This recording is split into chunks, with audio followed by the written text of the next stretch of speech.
Call this meeting to order. Recording stopped. This is the Recording in progress. Weber County Commission meeting dated June 7th, a little after 10 in the morning, and we welcome you all here. We will start this meeting this morning with a Pledge of Allegiance by Melissa Freegang. Jill, can you do it? If I remember. Well, all you got to do is, hold on. And then after that, the invocation will be given by Craig Brandt, and I will do a thought of the day. So, Jill, would you like us to rise? Oh, please rise. Pledge allegiance To the flag of the United States of America, and to the republic for which it stands, one nation under God, indivisible, with liberty and justice for all.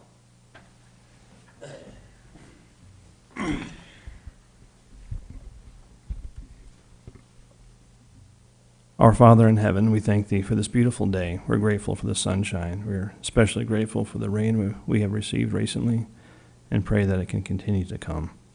We thank Thee for this wonderful country and for this special county that we live in and its citizens that make it worth all the effort to serve and to provide for them. We thank Thee for the trust that Thou hast placed in us, and ask on this day that Thy Spirit will guide these discussions as needed, that we'll be able to make decisions that are in the best interest of the county and the people that live within it. We pray in the name of Jesus Christ. Amen. Amen. Well, Thought of the Day by Scott Jenkins. Wow. Here we go. Wow. Here we go. So, we all do uncomfortable things in our lives occasionally, and you don't hardly know what to think about them. And I've been doing an uncomfortable thing this spring. When I go out into my garden, traditionally I've irrigated that through, you just put a row down there, put a hose in the row, and you irrigate your crops. Or you put a sprinkler on it and sprinkle it. Yeah. Well, with our watering restrictions, we've been restricted how often we can water our gardens. Well, this year, they said if you do a drip system, it's unregulated. You can water it all you want because you're limited in the amount of water you put on. So my brothers and I got together, and we purchased online the drip equipment you need for your garden. And it's a piece of flat tape with a little emitter in it that you run down your rows, and then you tie it into a manifold, and there's a little pressure regulator on there that it just allows 10 gallons a minute to go through at 10 pounds of pressure. And I'll be danged, that really works good. And so your row where your crop is ends up being wet, and all the rest of the garden isn't. And so the weeds don't grow as much because they're not getting watered. And my vegetables that are getting the water, they are absolutely flourishing. I'm just quite amazed by this whole process. But what I'm even more amazed by is how little water I'm using. I used to use a ton of water in my garden. It was you don't worry about it. You have it to use, so you flood it, and there's a lot out there, and you just let it go. If it gets a little overwatered, who cares? But this year and the last few years, we do care. So anyway, it's been very, very successful venture for me, and it's something I would highly recommend to everybody else to consider doing drip in your garden. So that's my thought of the day. Something new that I haven't ever tried before. Wow, that's good. That's wonderful. If I could do a garden in Huntsville, I would. Well, you can do a garden up there. It has to be stuff like raspberries. Something that can last Yeah, about so- 2 months, yeah. Right. Yeah. Yeah, your growing season's so short, you don't get anything else. That's why up at Bear Lake, it's raspberry days. 'Cause Raspberries work.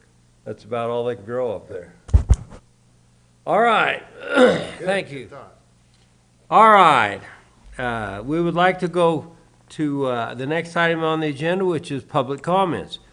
If we have anybody in the or in the congregation. Whoops. Yeah. If we have anybody here today that would like to give us comments on what's on the agenda, we'd love to hear them. Freudian slip, do they say?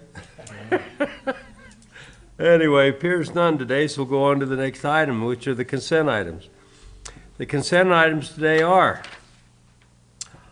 item 56-400. Well, anyway, the items today are the warrants as listed on the agenda for $462,769. Item number 2 is approval of purchase orders for $66,325.78. With that, we're going to stop and have Mr. Lynn Taylor give an analysis of those. Thank you.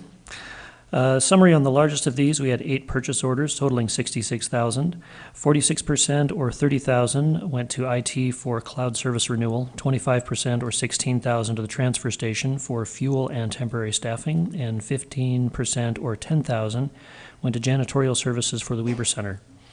Of the 144 warrants totaling $462,000, the largest of these, 42% or $193,000, went to the Recreation Department for softball field light replacement and tower roof replacement.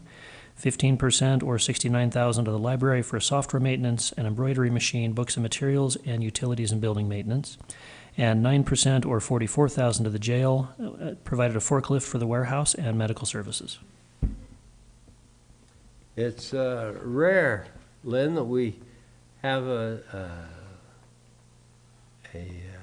warrant report so small. You normally don't see that. Commissioners, questions for Mr. Taylor on this? Not for me, thanks. Looked at it. Okay, see none. Then we'll go to item 4, which is a request for approval of the minutes of May 31st. Item 5 is a request for approval of ACH payments for the U.S. Bank in the amount of $247,968.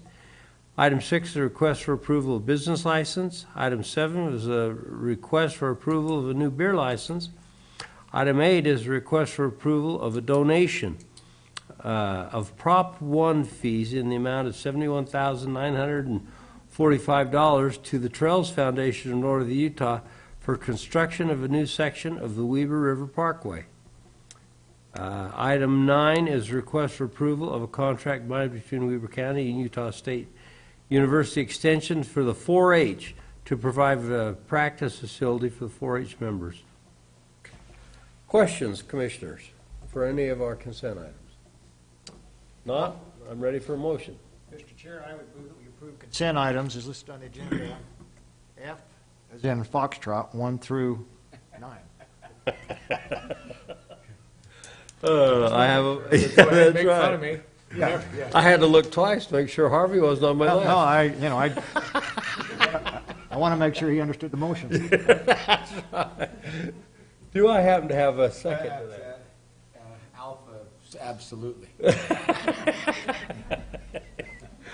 All right, I have a motion and a second. All in favor, say aye. Aye. Aye. Yeah, they're approved. Oh, my. It's good, isn't it? What happens here sometimes. Okay, next item is action item G, which is a request for approval of memorandum of understanding by and between Weber County and the Weber School District to develop a formal collaborative partnership between the Center of Excellence and the Weber Adult Education. Mrs. Freegang. Good morning, Commissioners. Excuse me. Good morning. It's nice to see you. Morning. Good morning. So I am not going to take very much time on this particular agenda item. We always invite our partners to come talk to you. We feel like they have a really good perspective to provide to you. I just want to remind you of the educational outcomes. I've been up here before and talked about them with our intergenerational poverty families that we're dealing with and working with ongoing. So we have 0% of our families that are post-secondary. So that's been since 2017 that data and statistic has remained the same. We currently have 23% of our families that are active, and they are pursuing post-secondary. It's because we have great partners like the Weber School District to help us with adult ed. Most of our families do not have a GED or even a high school diploma or equivalent. So with that, I'd like to introduce Madeline to come up and speak about the Weber School District and adult ed. Good. Thank you, thank you, Melissa, and good morning, Commissioners. It's good to see everybody. Commissioner Farrar especially. It's been a while. Yeah. Could you state your name? Oh, Madeline McDonald, and I have Ginny Thurgood. Very good, thank you. All right. And we do have a couple of slides I'd like to share. How do we get those up on the screen for everybody to see? Hold on. Here we go. I'm technically challenged. At best, it's the garage door opener. Okay. You know what I mean, right? We get it. All right. Perfect. Thank you so much. So let me just ask the commission and our audience, who here in this meeting today has heard of Weber Adult Education? By a raise of hand. Does anybody know of anybody who's graduated from our program? By a raise of hand. Oh, yeah. Awesome. Did you know that we've been in Weber County for the last 60 years? We're the best kept secret in Weber County. But I think with us being here today and partnering with the county, I think things are going to be a lot better. Another interesting fact is that there are about 18,000 residents in Weber County today that do not have a high school diploma or a GED. So we have some work to do, and I think we're doing it. In fact, Weber Adult Ed has grown tremendously under the leadership of our current director, Andrea Woodring. She sends her apologies. She flew to France yesterday. So Ginny and I are here today to present a little bit of data for you. Our enrollment has grown from about 220 students to this year we've reached 714 students. 599 of them are actively involved in school, engaged in school, and all of our classes are taught in person, so direct teaching with very limited online teaching, which I think helps a lot. And there's an interesting data point that I'll share with you that is aligned directly to that. A national average is it takes about 8 tries for an adult learner to come in and out of a adult ed program, meaning they walk through our doors, they register, they pay their fees, and they don't come again, right? They've struggled through K-12, and they continue to struggle as they try to finish their high school diploma. Our school year will end here at the end of June, and currently right now we're tracking at about 169 graduates, which is amazing. Last year we graduated about 113 students. So with the direction of our principal, Andrea, we have really grown and put a lot of effort into meeting the needs of more of our students and getting them ready, as Melissa said, for that post-secondary step. We partner heavily with Ogden Technical College, and we actually have some of our classes up on their campus. We also partner with Ogden Weber Community Action Partnership, and we have a couple classes at their some of their sites. And our administrative offices are next to our Two Rivers Alternative High School. However, we are 2 separate schools, so just want to be distinct on that. Another interesting fact that I think the Commission needs to be aware of is how we're funded. Yes, we are part of Weber School District. We do not receive any funding through our district. We are 100% funded through the Utah State Board of Education and community grants. So we have been able to grow our program to what it is today, and we have some tremendous outcomes that we'll be sharing once our MOU is signed with our partners here at the with Melissa and her team. Ginny, am I forgetting anything? Nope. Okay. Wrote a couple notes, and I just want to make sure. Okay, we're going to go ahead and share another slide with you.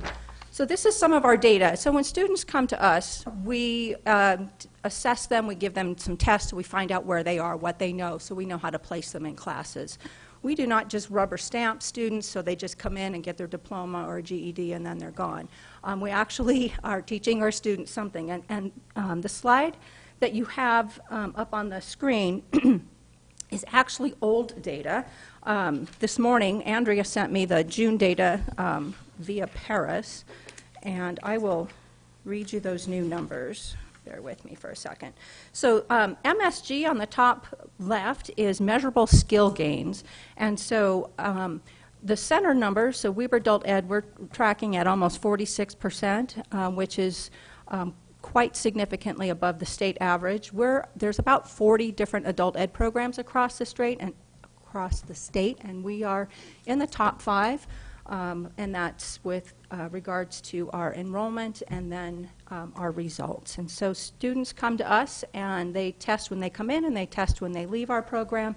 And so students are definitely growing in their skills. The level gain is, again, we are tracking well above the state average. And these are the TABE assessments, are the testing for adult basic education. So those are our entry and exit exams. And then the last data point I want to share with you is the amount of time students are spending in our classroom. And the data from June is 124 hours, where on the slide you're seeing is 111 hours. The state average bumped up to 97 hours. And I think that shows a lot to our teachers and our in-person instruction. So students are coming to us and they're putting in the time and they're learning something before they graduate. I'm going to pause there. Any questions, or am I missing anything? Okay. All right. So what does this MOU mean? If you want to go ahead and hit that next slide. So by working with the Prosperity Center of Excellence and having a resource integration coach be part and embedded in our team, we'll be able to sit in our weekly meetings when we talk about students and go into our student data and be able to percolate up some of the students that are struggling with just chronic intergenerational poverty. And when we enroll students, we also have them do a little survey so we know what some of their top barriers are, which are childcare, transportation, time to come to school, technology, and then low literacy rates. Often our students come into us reading at about a 3rd grade level. So you can see why school has been a real struggle. So with working together, I do believe that we'll be able to help connect our students to some of the community resources here in Weber County to be able to help change that trajectory out of that chronic intergenerational poverty. And I think by helping students connect with post-secondary and what's next after high school, I really do believe that we will make the citizens of Weber County better off for it. Jenny, did you want to say anything? Sure. So I'm Junie Thurgood, and again, like Madeline said, we are just here to bring a little bit of light to our program within the school district. It is amazing how you go into a program assuming the bad. Everybody assumes the bad, right? When I moved into the adult program, I came from the junior high level, so my expectations were not much. And it's interesting to see the different stories that people have and the different trials that they have to go through on a day-to-day basis and throughout the years. The reason that it takes them 8 times is because of embarrassment, children, life, right, all those things. And so we want to provide a space for them that when they walk in our doors, those barriers are no longer a thought. And they can come and they can just escape and do what they want to do and do what they love to do, and they want to be educated and they want to be there. And so we want to try to provide the most beneficial services that we can to help them move across those barriers. Not only that, but as well as helping their children. So within our ESL program that we have, we do family literacy nights, and we have the kids go into separate rooms and they do family readings and things like that. And then our ESL teachers will take the parents and teach them basics to help them go home and read a book to their kids where they might not have been able to do that before. And so it's a really great opportunity for us in our community to help thousands and thousands of people close that gap in their homes and in their family. I'm going to tell a story. We have a student who started out as ESL. She's taken every class that we've offered this year. In April alone, just to give you an idea, we had 27 direct teaching classes, and she's taken every one of them. our direct teaching classes change month to month. So we have a lot that we move through them quickly. Her house caught on fire. She lost her car, she lost her garage, and she showed up to school. She walked from Clinton to show up to school on 12th Street. So these students are dedicated, and they are looking for more. And that's what we hope in moving forward, that with this MOU, that we can help and have more people behind us to help raise these people up and help them become a better part of our community. So thank you for the opportunity. Thank you. Commissioners, questions? Just a comment, if I might, Yes. Mr. Chair. So, Madeline, it's great to see you. You've always been actively involved in this community from education standpoint, and this is just another opportunity to showcase your skills for this county, and we do appreciate it. You know, I'm excited about these partnerships that we see. The way that we have forward for people in this county that are in poverty or that may be underemployed right now is education. And obviously with education, it gives them the ability to advance and be more beneficial to the community and their families especially. So this is just another partnership. I think it's an opportune time to mention Ms. Freegown. And yesterday I visited one of our other partnerships with the Red Barn Academy down in Davis County. That's why I was a little late showing up to work session. And that's just another great partnership that takes people that out of our incarceration, out of our jails, and gives them the opportunity to succeed through education and hard work. So I think that, at least from my viewpoint, these partnerships that under your direction, Chair Jenkins and obviously Melissa, we're starting to see some good beneficial changes in this county. And I think that, you know, from my seat that, and I've always, as you well know, questioned the Sure. Validity and the benefit of these partnerships. We're starting to see that. At least I'm starting to see that. And so, again, I appreciate those efforts. So, thank you very Thank much, you. Madeline, and your team. Mr. Harvey? Yes, Ms. Thurgood, Ms. McDonald, thank you so much for educating us this morning on what you're doing. I didn't have any idea that there was a Weber County adult education, and for a minute when you first started your presentation, I thought, maybe that's something I should take. We'll make room. But I appreciate you caring enough for those who are a lot of times are wanting more. Super impressed about your story. Anybody that'll walk that far, continue to be diligent, that's really great. Thank you for that. I hope that, I know that's a shining example, but I'm sure there are others that are not quite as fiery, so to speak. I appreciate that. Thank you. Thank you, Mr. Chair. You bet. So, you know, Commissioner Farrar and I were in the legislature. And so we got a report every year from the state school board on adult education. So I was aware of what you do, and I was aware of your funding. And it's been interesting. For 16 years while we were down there, we watched that. We did. And we were both, I was very impressed with what you've done, and I agree. I think it's got better and better as time's gone. I think Superintendent Stevens has put a fair amount of effort into that, at least the reports he gave us over the years. And so I believe under his supervision it's actually grown. And anyway, I'm excited about the MOU, and thank you very much for considering it and working with us, and let us work with you. We appreciate it. It's an honor. Thank you. You bet. Thank you. So, Commissioners, motion to accept? So move. Second. All in favor, say aye. Aye. Aye. Very good. That passes. All right, second item is request for approval of an agreement by and between Weber County and Weber Morgan Health Department to detect and mitigate the spread of COVID in homeless sites and other congregate living facilities. Melissa Freegang, please. Yeah, good morning again. Thank you. Good morning. So as you all know, when COVID hit, we had to really marshal all of our energy and figure out what we were going to do with COVID.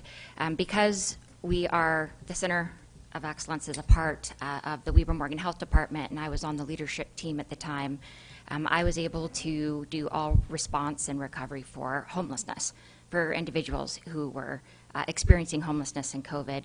We had 3 outbreaks. We had over 250 individuals experience COVID. We had 4 deaths in our first outbreak. And in our last 2 outbreaks, we did not have any deaths. And we were really proud of that. At one point, I had over 115 consecutive days of coordinating medical volunteers to go into the Q&I, which is the quarantine and isolation facility that we converted from Weber Human Services that we ran as a center of excellence. When we had our first outbreak, we outgrew that tremendously. We went to 110 people who were COVID positive, and we had to convert the Lantern House and move people to hotels. I mean, it was a huge mobilization of about 200 people inside of 1 week to get everybody squared away. Huge, in part to our partners and multiple people. We've talked about that here. But the last 2 outbreaks, it's been super interesting because as the rest of the county has moved on, and I'm not going to politicize masks or anything like that, but you know, COVID is still alive and well.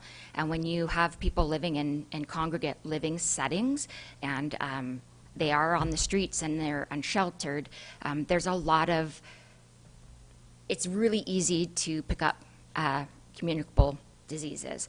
And so COVID's still alive and well. This grant is from the Department of Health. It's coming through the health department to us to have an FTE to help me continue to mitigate and do all of the things that we've been doing for COVID related. So with that, I just want to thank you all, or both, or all 3, or for this stuff, for everything that you've done, the commission.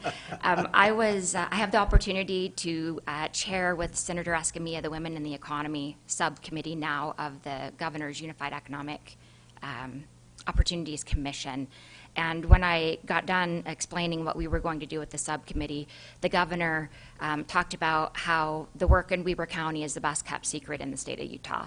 And I'm super proud of that. I'm proud not only for the work that we're doing at the Prosperity Center to integrate, we're doing criminal justice and homelessness and intergenerational poverty, but it's all the same people and it's all the same work. It's just for people to understand it, we have these sort of silos that we're talking through. But I also want to thank, you know, economic development and Stephanie and Sean and community development and you guys especially. It's everybody's work that we're doing. And so I was there to hear the praise, and I'm really proud of that. But I wanted to just share that with everyone because this doesn't happen without all of you. So I just wanted to take that privilege. Thank you. Thank you very much. You know, it should be known that during all this that she mentioned, she lost her assistant, Danielle. That's right. And so that put double the load on her and her department. And a fair amount of this work that was done at that time was done by Melissa in person. Because Wow. there was nobody else to do it. So she was working late hours and weekends, and a lot of hard time for her and her team. And so we appreciate so much what was done. All right, so to that, Commissioners, this agreement to Weber County and Weber Morgan Health Department. Questions? No. I'm no. looking for a motion. I'll make that motion that we approve the agreement by and between Weber County and the Weber Morgan Health Department. Second. Very good. I have a motion and a second. All in favor, say aye. Aye. Aye. Aye. All right, third on our list today is approval of a first reading of an ordinance amending the fees for the Weber County Transfer Station and other solid waste fees. Sean Wilkinson. Good morning, Commissioners. Good morning. So as you mentioned, Commissioner Jenkins, the Solid Waste Division is requesting a fee ordinance amendment, and this will help to improve operational efficiencies and cover costs for services provided at the transfer station. This change is necessary due to inflation and increased costs for salaries, benefits, fuel, and other operations costs. In addition to this increase, the county's solid waste transportation and disposal contract with Republic Services calls for an annual increase of 3%. We absorbed that fee last year. However, due to additional fuel and transportation costs that Republic has incurred from its transportation subcontractor, MBI, the 2022 annual increase is 7.9%, or $2.03 per ton. With both of these increases, the transfer station's tipping fee for general waste and construction and demolition waste as of July 1st will increase by $3.65 to $44.14 per ton. Other fees that are increasing at the transfer station include $5 for each mattress or box spring over 2 per load. Screened fine mulch will increase from $15 to $20 per yard and from $4 to $5 per bag. And colored wood chips will increase from $25 to $30 per yard and from $5 to $6 per bag. This ordinance also adds the fee schedule for our residential solid waste collection and disposal services currently provided by Republic Services and Waste Management. A residential solid waste collection and disposal delinquent payment fee is also being added. This fee is for properties certified to the county treasurer and collected by the county's property tax notice, billing, and collection system. And that fee will be a minimum of $10 and up to 25%, whichever is greater. So those are the changes proposed as part of this fee ordinance amendment, and I'm happy to take any questions. Questions, commissioners? We should be aware of this. We've talked about it several times. In sections, not as one little thing, but we've talked about the fact that fees have been going up by those who collect them, and it's just part of inflation, right? What's happening with gas and wages? Yeah, nobody wants to see fees or costs go up, but unfortunately in today's world, we don't have any control over that, at least that I think most of us admit we don't. But it's good that we do this in small increments. I mean, if we look back at the history of the transfer station, Sean and a team out there, Commissioner Jenkins, again, that's in your portfolio. If you look at what condition financial-wise we were in 4 years ago, we've totally flipped that scenario, gone from a huge loss. In my opinion, we can't go down that road again and 3 or 4 years have future commissioners have to raise taxes to cover a loss. Let's do this in small increments, especially as we see these inflationary times. So as much as nobody likes to see it, I think it's a wise investment for the citizens of this county. Right. Thank you. Keeps things healthy. I'm in support of it. Very good. As you say, Commissioner Ford, the indebtedness out there's gone away because of what we've done. And we've got to make sure that we continue to take care of this. And I agree, this is just part of managing our budget. Small incremental increases instead of big. And as Sean mentioned, last year we absorbed it. Yeah. We didn't charge an increase last year, and the increase that took place, we just absorbed because we were healthy at the time and felt like we could do it. Well, this is just too large. We can't do this one. I agree. And it's not that we're not healthy now. It's No, just, we want to stay healthy. That's right. That's absolutely right. Just wanted to be clear on that. Yeah, we don't want to take a step back. Yeah, no, I agree. Thank you very much, Commissioner Harvey, for that comment. All right, well, I'm looking for a motion then. Mr. Chair, I'd move to approve the this is the first reading of the ordinance amending fees for the Weber County Transfer Station and other solid waste fees, as presented by Mr. Sean Wilkinson this morning. Second. We're going to have a motion and a second. All in favor, say aye. Aye. Aye. Aye. It's approved. Thanks, Sean. All right.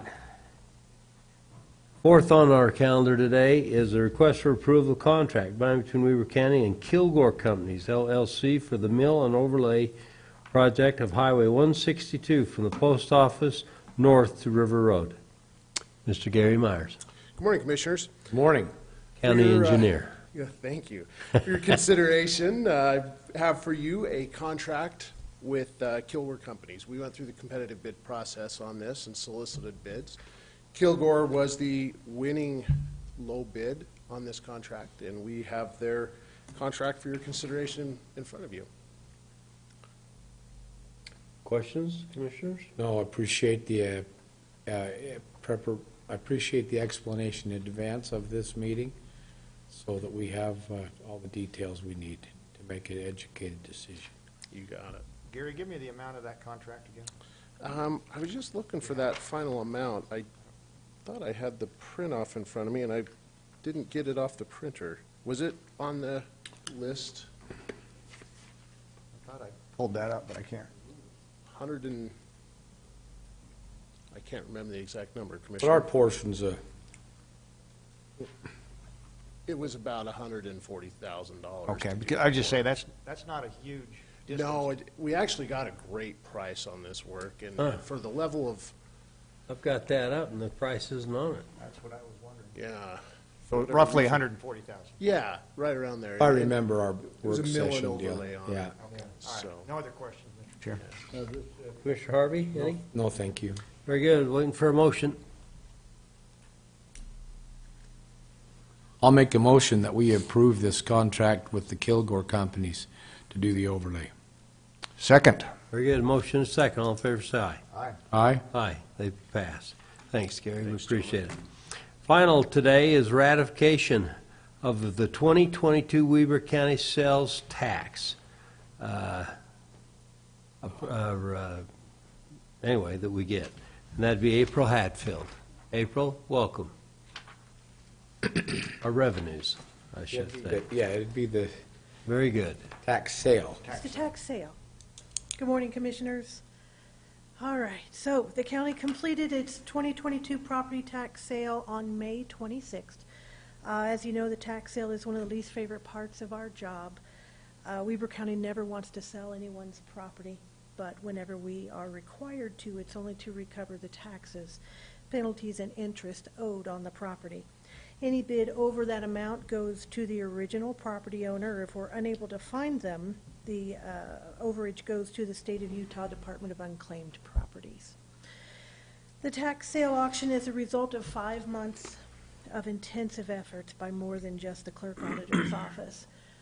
The recorder surveyor, the treasurer, the attorney, they've all spent hours and hours reviewing property ownerships, descriptions, payments, balances, current laws and ordinances, and all of the other details that we have to have correct in order to get this done. We're grateful to everyone that helped make this year's tax sale one of the most uneventful tax sales that we've ever had. As always, I'd like to extend a special thank you to Roger Brunkert for sharing his expertise, many years of, and assistance. He's a tremendous help and support in this process. In this year's tax sale, along with the usual legal language, we introduced a direct and plainly worded warning to bidders to do their due diligence. And based on the outcome of the tax sale, I think it was well received by everyone who was there. We started this year with a low number of just 78 properties that were eligible for the tax sale, compared to last year's beginning number of 95, and the year before that was 129. We're happy to see a steep decline in the number of properties that are delinquent. Due to Weber County's commitment to its residents, there were only 5 properties up for auction at the tax sale, and they were all what we call abutting properties, small slivers that aren't really useful for anything other than the people living next door. So 3 of the 5 were bought by people that own the property right next to them, and that should make them easy to combine those small strips into their larger parcels. And the other 2 parcels had no bids and were struck off to the county. As a reminder, Utah Code allows a 10-day period after the sale for anyone with concerns about the sale to submit those concerns to the commission before the tax sale is ratified. The commission then has the opportunity to address those concerns before making a final decision. The clerk auditor's office is not aware of any objections. So if you would have any questions of yours for me. Commissioners, any questions? No, great, that's a great report. That is a great report. Yeah, and with only 2 coming back into county hands, that's very good. I mean, that's something that we always tend to deal with sometime down the road, so appreciate your hard work on that, work of the treasurer and the clerk auditor. Thank you. Yeah, you know, it's interesting, April, people think that the county ends up with this property, these are ill-gotten gains, but from our point of view, we do not want these pieces. Like you say, so many of them are little parcels, or somebody ends up with a strip of property somehow, and they find out 4 or 5 years later that they can't use it, and so they just stop paying taxes on it, knowing full well that we will eventually come and take it from them, and they actually want that to happen because they can't use it. So it is really hard to deal with these. In fact, since I've been here, that's probably been the one thing we've tried. Sean and I have met, and we've looked into these, and we've tried hard. And we've got a few pieces of property here and there that we've got rid of, but just not many. I contacted Mike Bachman the other day because he's a friend of mine, and he had a piece of property right between behind his bee company there. Well, he didn't want that property. He said it's got a tree on it, and that tree had 3 trunks that come out, and it was a liability. And he said, I don't want that. He says, if that tree falls on somebody, I'm going to get sued. And so we ended up going up there, and we cut the tree down, we removed the stump, then he would agree to take the property, which was, it was a piece from about here to that back wall that was about 6 or 7 feet wide. It was kind of a triangle piece. And he finally took it, and all it did was it cost the county about $8,000 to remove that tree. And so that's what it costs to get rid of these pieces of property. This is just hard. So April, we appreciate your efforts.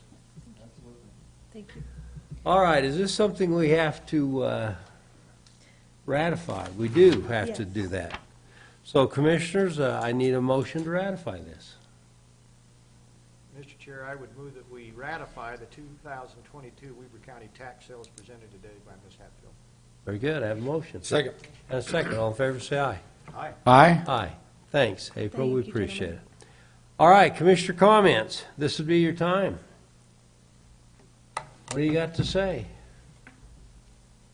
Oh, I'm speechless. I can't imagine that. Boy, All the years I've known. that makes me speechless to hear him speechless. I mean, my gosh, that's never happened before. None for me, Mr. Chair. With that, I'll make a motion to adjourn. Second. All in favor say aye. Aye.